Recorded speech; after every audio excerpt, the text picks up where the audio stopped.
იცი რატომ გღალატავს პარტნიორი? იმიტომ რომ შენ ითხოვ ამას. კი, სწორედ გაიგე. არ მოგესმე. როდესაც მუდმივად ეჭვიანობ, უმოწმებ ტელეფონს, უწყობ სცენებს და ელოდები ღალატს, შენს პარტნიორს ქვეცნობიერად უფიცრებ ამისკენ.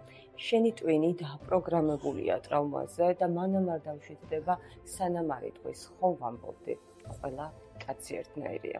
შენ თვითონ ანადგურებ შენს ბედნიერებას. ამ წრიდან გამოსვლა დამოუკიდებლად ხშირად შეუძლებელია, რადგან ეს სცენარი მოყვება ბავშვობიდან. ჩემთან სესიაზე ვპოულობთ იმ თვითგანადგურების კოდს, დავცვლით მას თავდაჯერებულობით.